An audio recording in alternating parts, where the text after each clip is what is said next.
અમેરિકામાં મોટેલ અને રેસ્ટોરન્ટનો ધંધો કરતા લાખો ગુજરાતીઓ માટે એક એવો સનસનીખેજ અને રહસ્યમય આદેશ છૂટ્યો છે જે જાણીને તમારા પગ નીચેથી જમીન સરકી જશે. કારણ કે 2026માં આવેલો આ નવો કાયદો માત્ર એક કાગળનો ટુકડો નથી, પણ ગુજરાતીઓના ટ્રિલિયન ડોલરના બિઝનેસ સામ્રાજ્યને ખતમ કરી નાખવાની એક ગુપ્ત ચાલ છે. શું હવે ગ્રીન કાર્ડ હોવું એ અમેરિકામાં ગુનો બની જશે અને શું લાખો લોકોની નોકરીઓ છીનવાઈ જશે? તે જાણવા માટે આ રિપોર્ટ અંત સુધી જોજો. નમસ્કાર મિત્રો, હું છું પંકજ અને આજે આપણે વાત કરીશું અમેરિકાના સ્મોલ બિઝનેસ એડમિનિસ્ટ્રેશને લીધેલા એક એવા ચોંકાવનારા નિર્ણય વિશે જેની સીધી અસર અમેરિકામાં વસતા ગુજરાતીઓ પર થવાની છે. 2 ફેબ્રુઆરી 2026ના રોજ SBAએ એક નવી પોલિસી નોટિસ જાહેર કરી છે જે 1 માર્ચ 2026થી કડક રીતે અમલમાં આવશે. આ નવા નિયમ મુજબ હવે SBAના મુખ્ય લોન પ્રોગ્રામ્સ જેવા કે 7A અને 504નો લાભ લેવા માટે વ્યવસાયમાં 100% માલિકી માત્ર અમેરિકન નાગરિકો અથવા નેશનલ્સ પાસે જ હોવી જોઈએ.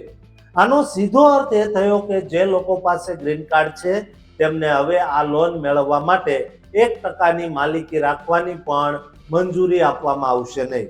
આ અગાઉ ડિસેમ્બર 2025માં SBAએ 5% વિદેશી માલિકીની છૂટ આપી હતી, પરંતુ ટ્રમ્પ વહીવટી તંત્રની અમેરિકા ફર્સ્ટ નીતિ હેઠળ આ છૂટછાટ રદ કરી દેવામાં આવી છે અને લો ગ્રીન કાર્ડ ધારકોને આ લોન માટે સંપૂર્ણપણે અયોગ્ય ઠેરવવામાં આવ્યા. આ કાયદો ખાસ કરીને ગુજરાતી પટેલ સમાજ માટે મોટો ફટકો છે, કારણ કે આહોના આંકડા મુજબ અમેરિકામાં 60% હોટલોના માલિકો ગુજરાતીઓ છે, જે લગભગ 32 લાખ રૂમ્સ અને 22 લાખ નોકરીઓ ઊભી કરે છે. આ હોટેલો અમેરિકાના જીડીપીમાં 1.5%નું મોટું યોગદાન આપે છે અને તેની પ્રોપર્ટીનું મૂલ્ય $1 ટ્રિલિયન પણ વધુ છે. હવે આ નવા કાયદાના કારણે નવા પ્રોજેક્ટ્સ માટે ફાઇનાન્સિંગ મેળવવું મુશ્કેલ બનશે, જેનાથી બિઝનેસના વિસ્તારમાં અવરોધ આવશે. જો કોઈ ગ્રીન કાર્ડ ધારકે 1 માર્ચ 2026 પહેલા લોન નંબર મેળવી લીધો હશે તો તેમને વાંધો નહીં આવે, પણ તે પછીની તમામ અરજીઓ ફગાવી દેવામાં આવશે. આ પરિસ્થિતિમાં અસરગ્રસ્ત ગુજરાતી વ્યવસાયો પાસે હવે પ્રાઇવેટ લેન્ડર્સ અથવા બેંક લોન જેવા વિકલ્પો બચ્યા છે, પણ તેમાં વ્યાજ દર ખૂબ ઊંચા હોઈ શકે છે. બીજો રસ્તો એ પણ છે કે માલિકીનું માળખું બદલવાનું છે, જેમાં પોતાના ઘરના જે સભ્યો અમેરિકન નાગરિક હોય તેમના નામે 100% માલિકી ટ્રાન્સફર કરવી પડી શકે છે.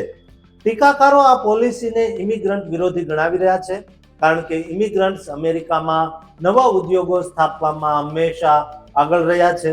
આ ફેરફારના કારણે હોસ્પિટાલિટી સેક્ટરમાં મોટું આર્થિક સંકટ આવવાની શક્યતા છે અને તેને અદાલતોમાં પડકારવાની તૈયારીઓ પણ ચાલી રહી છે.